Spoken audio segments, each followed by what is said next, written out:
Көчөт отургузуп, бак тигүүнү каалаган инсандар же болбосо ушул тармакты өздөштүрүп киреше табууну каалагандар эң биринчи кезекте эмнелерге көңүл бурушу керек. Көчөттү кантип туура тандоо керек жана кайсыл жактан алдырып, кантип кам көрүү керек деген суроолорго бүгүнкү чыгарылышыбызда жеке ишкер, тажрыйбалуу багбан Руслан мырзадан ушул суроолорго жооп алып берүүгө аракет жасайбыз. Андыктан көрсөтүүнүн аягына чейин биз менен бирге болуп туруңуздар.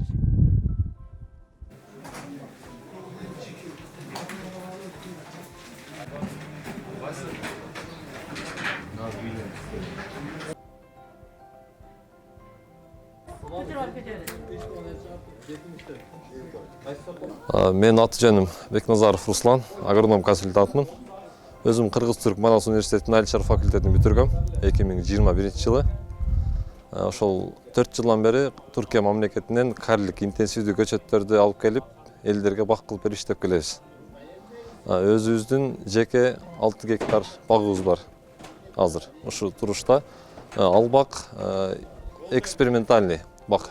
Ушул жерде кайсыл сорттор болсо, бардык сорттон куралган бак биздикиче. Себеби ушул сорт, ушул сорт ушул климатта, ушул аймакта кайсы учурда пышат, кандай сакталат и кандай сатылат. Бүт ошолорун карап туруп элдерге консультация беребиз. Биринчи тиккен көчөттөр түшүмгө кирип, быйылкы жылы элдерге көчөт жеткире албай атабыз. Себеби биздин көчөттөр баягы климатка жараша беребиз да. Көчөттөрдүчү Оштун ысык жери, салкын жери, Нокаттын климаты, Баткендики, Көлдүкү болуп туруп, климат ар башкача болот да. Ошол тарапка топурагын анализдеп, климатына карап, деңиз деңгээлине карап туруп, туура келген мөмөнүн сортун түрүн сунуштап келип атабыз. Бизде көчөттүн 6-7 түрү бар, 20дан ашык сорттору бар. 30дан эле ашат, сорту көп. Азыр өнүккөн мамлекеттерде, мисалы Италия, Голландия айыл чарбасы өнүккөн мамлекеттерде эң көп баягы ушул айыл чарбасын өнүгүп атышат да. Мисалы Италиядан алсак, бир көчөт 1000 сомго туура келет. Польшадан, Голландиядан келсе деле 700-800 сомго туура келет. Эң бюджетный вариант деп коебуз. Арзан элге орто баада келген бул Туркиянын көчөттөрү болуп атат. Арзан ошол издеген сортубуз Турциядан табылат. Кайсыл дүйнө жүзүндө эң жакшы болгон сорттор чыкса, Турциядан тапсак болот ошолорду. Бир көчөттүн баасы 360 сомдон бардыгы. Анан оптум, дүң-баат алгандарга сүйлөшүү жолдору менен арзандатып берип атабыз. Биринчи бул жумушту баштаганда 24 000 көчөт келген. Анын бир 10 000дей сатылып, 15 000ге сатылбай турган. Быйылкы жылы 10 машинадан ашык келип атат, бардыгы сатылып, дагы жеткире албай атабыз элдерге. Сезон өтүп кетти, көрүп атасыздар баягыдан бери. Элдер ошончо келип, биз Нокатта, Ошто, Баткенде, Жалал Абадта, Бишкекте 4-5 жерде ушундай холодильникте көчөт сатабыз азыр ушул турушта.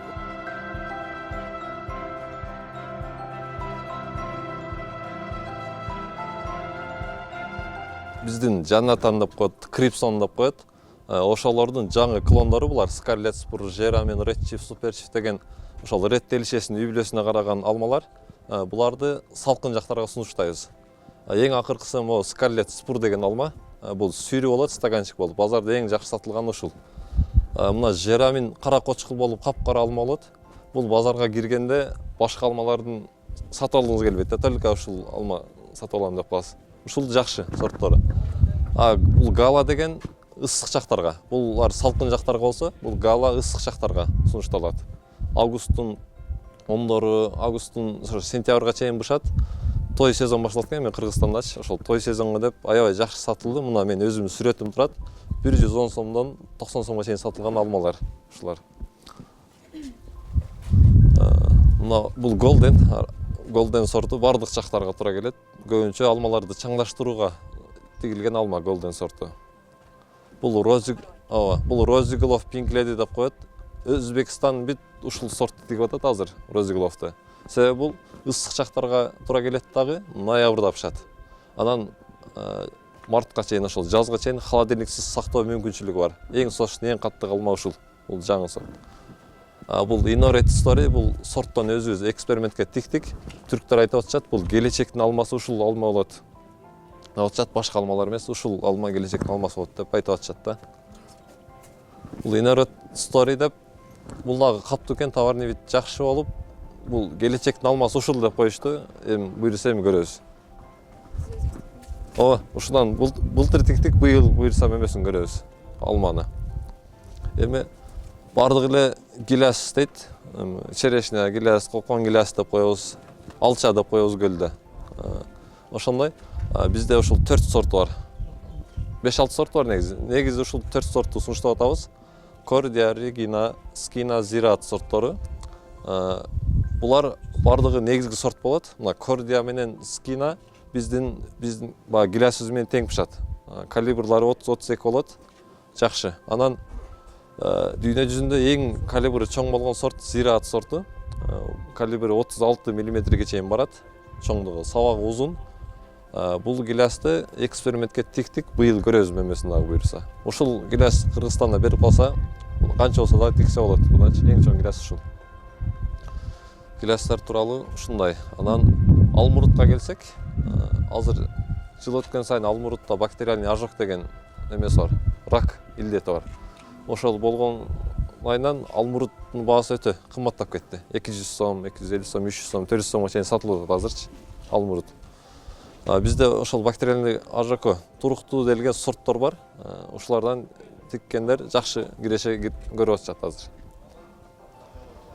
Анан ошонун эле эмеси айва эшме деген биалманын сорту бар. Бул биалманы дагы көбү маани беришпейт. Биалмада би деп коет, айва.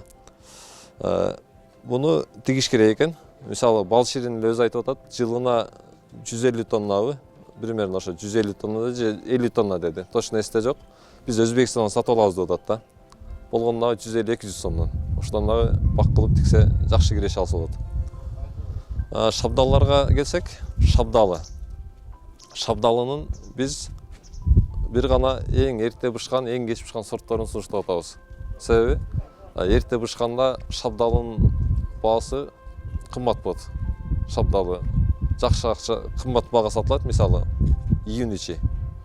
Болбосо сентябрдан, жаңы чыкканда эрте жазда. Болбосо сентябрдан кийин, октябрь, ноябрларга дагы бышса, ошол учурда дагы акча болот да. Ортодогу шабдаллар булар эме актабай калып атат өзүнчө.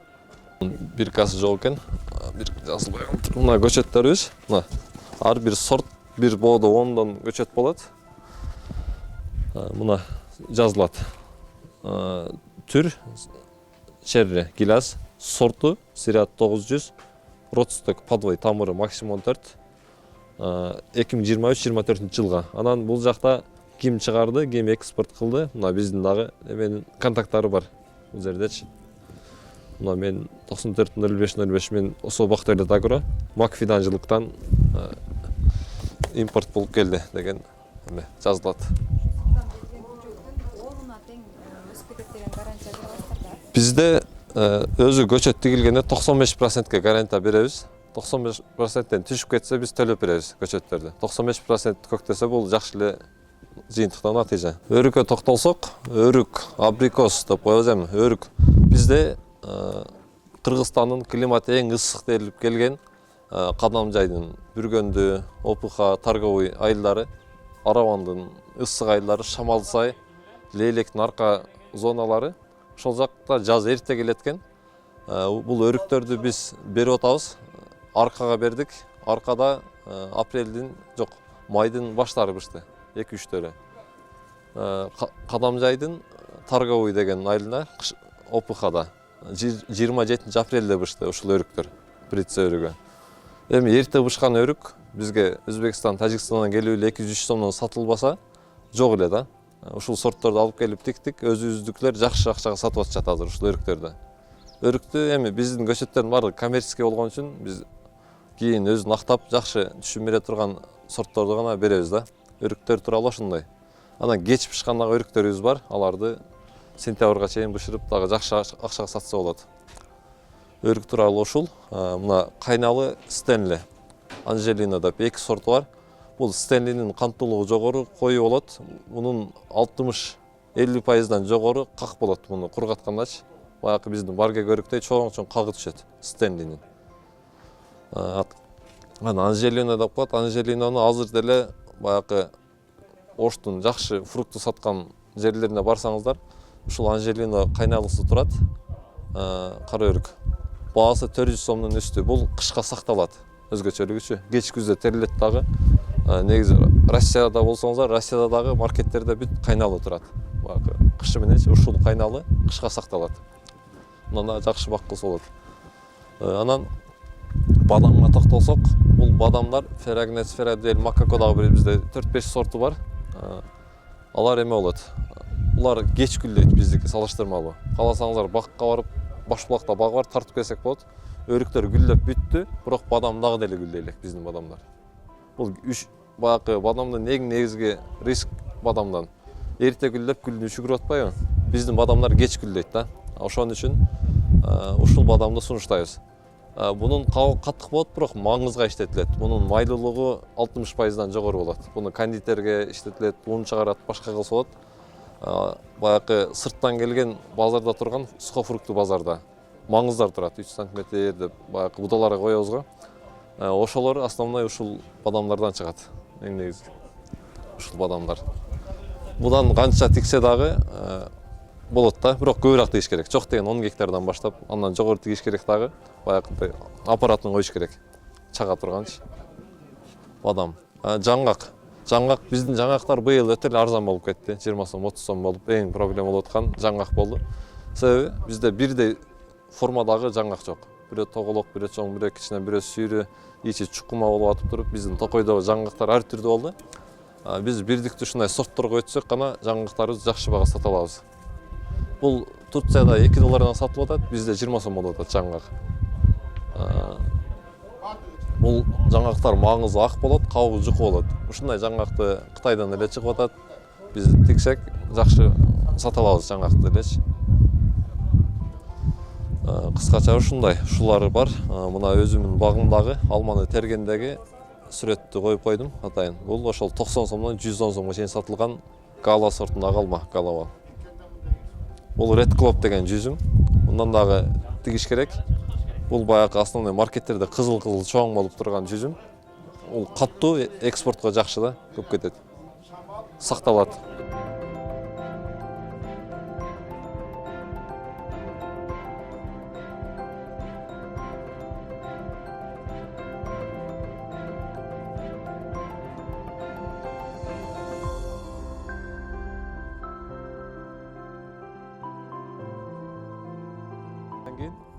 Кыркылат. Кыркылбаса үстү гүлдөйт эле да, булчу. Кыркылып форма бияктан шак чыгарыш керек болот. Экинчи жылы ошол бирин серин түшүм берет. Үчүнчү жылы мына көрүп атасыздар. Түшүм берсе мол быйыл. Бардык жеринде деп болот. Муну бутабагында дагы алмасы көп эле. Муну Веретино деген формада бутайбыз, лидерный деп коет да.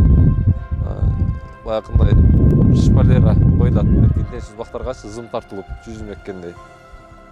Азыр биз көрүп турган мынагы өзгөчө жиптерди көргөндө ушул боюнча маалымат берсеңиз, андан кийин көчөттү кантип туура отургузуш керек? Ошол боюнча да токтолуп өтсөңүз жакшы болот. Бул жерде гиляс бак негизи черешня.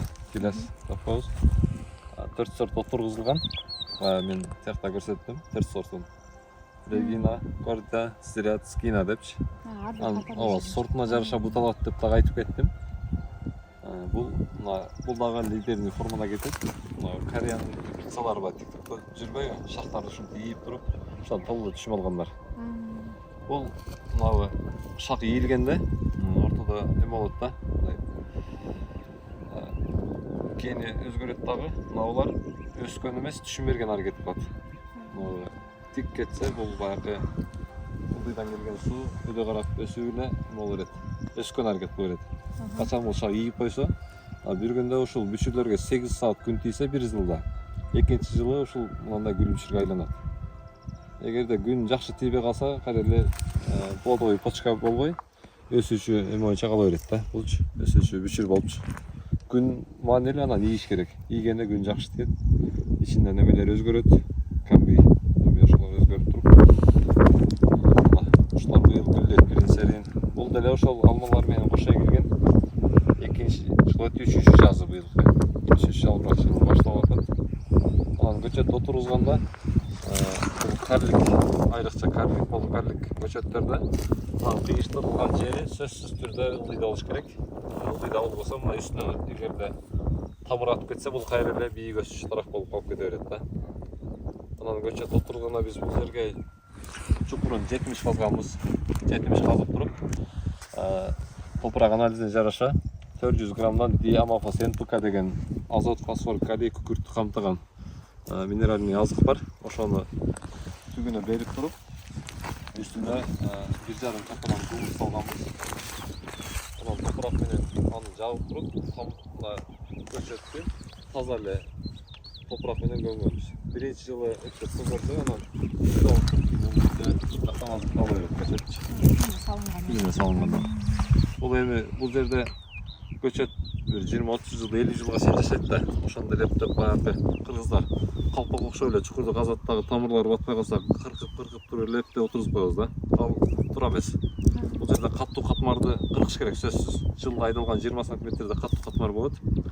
Ошону жарып өтүп туруп, анан көчөт отургузса, анын тамырлары бат кетет да, көчөт тезирээк чоңойт. Отургузганда. Ал ушул бир дарактан канча килограмм? Азыр эми интенсивдүү багбанчылыкта дарактын башын эсептебейт эч качан.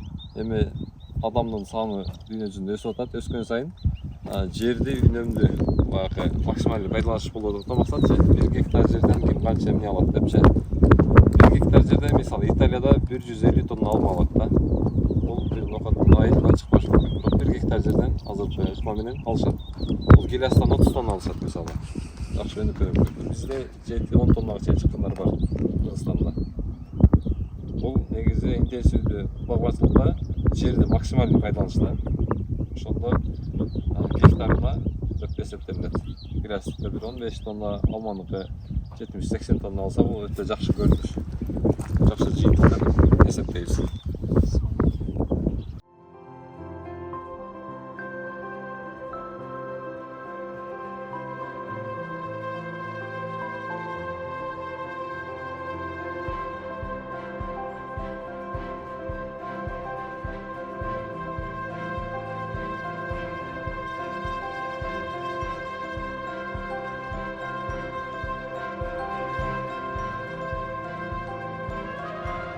Биз ар бир чыгарылышта ишкердиктин түрдүү тармактарына токтолуп, жана өз жумушунун мыктыларын сиздерге тааныштырып, алардын кеңештери, тажрыйбалары менен сиздерге бөлүшүп келе жатабыз.